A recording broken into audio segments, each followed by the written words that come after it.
sa kanta na yan ni Rick Segreto? Ay, matanda na yan. Tsare! Joke lang, ikaw naman. Huwag ka ma-offend pagka sinasabihan ka na tumatanda ka na. 'Di ba? Dapat tinatanggap na natin 'yan ng buong puso kasi yun naman talaga, doon naman ang punta natin.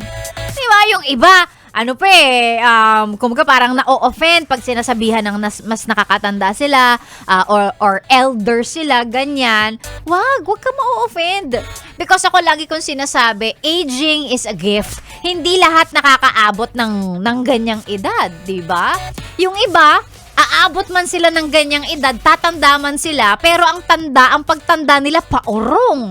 O ikaw ano ba? O, 'di ba? So habang tumatanda, it means we are gaining wisdom. Wisdom!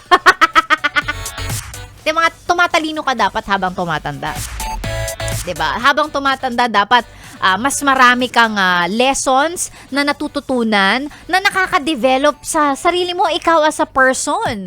So kapag sinasabing parang tumatanda ka na, dapat tinatanggap mo na yon. Dapat hindi ka na na-offend. Kasi ibig sabihin pag tumatanda, mas tumatalino.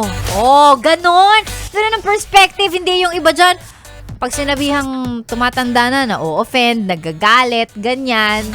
Gano'n naman talaga, 'di ba? Doon naman ang punta natin, tatanda, mamamatay. Mamamatay agad. Ine-remind ko lang. And kung nakaka-relate ka dun sa kanta, kung nasasabayan mo yung kanta na yan ni Rick Segreto, ako din naman, pero hindi ko panahon yan, ha?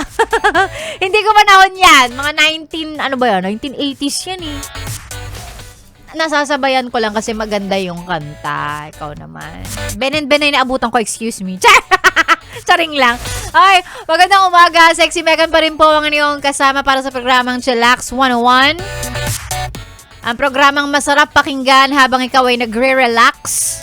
Pwede rin habang nagre-relapse. Ewan na lang kung wala kang maalala sa mga love songs na pinapatugtog natin dito. Kaya sige lang. Okay lang naman maalala siya. Maalala siya, okay lang, 'di ba? Okay lang kung maalala mo yung taong yun kasi what if yung susunod na kanta ko team song nyo pala? Ano ba susunod kong kanta? Wrecking Ball. Wrecking Ball team song? Okay lang, 'di ba? Wala namang masama kung maalala mo siya. Wag mo lang maalala yung feelings, 'di ba? Okay lang namang ma-miss yung tao. Maalala mo because at one point minahal mo naman siya. Pero wag na nating i-throwback, no? Wag na nating ibalik yung feelings. Wag na dapat mini-message ulit. Wag na dapat nagme-message ng I miss you, kamusta ka? Wag nang ganun. Okay lang, again, okay lang maalala siya. Pero wag mo nang kamustahin. Ikaw naman, igagawa ka pa ng gulo. Lalong-lalo na kung meron na siyang bago. At ikaw din, may jowa ka na ngayon. O, diba? Yan tayo eh.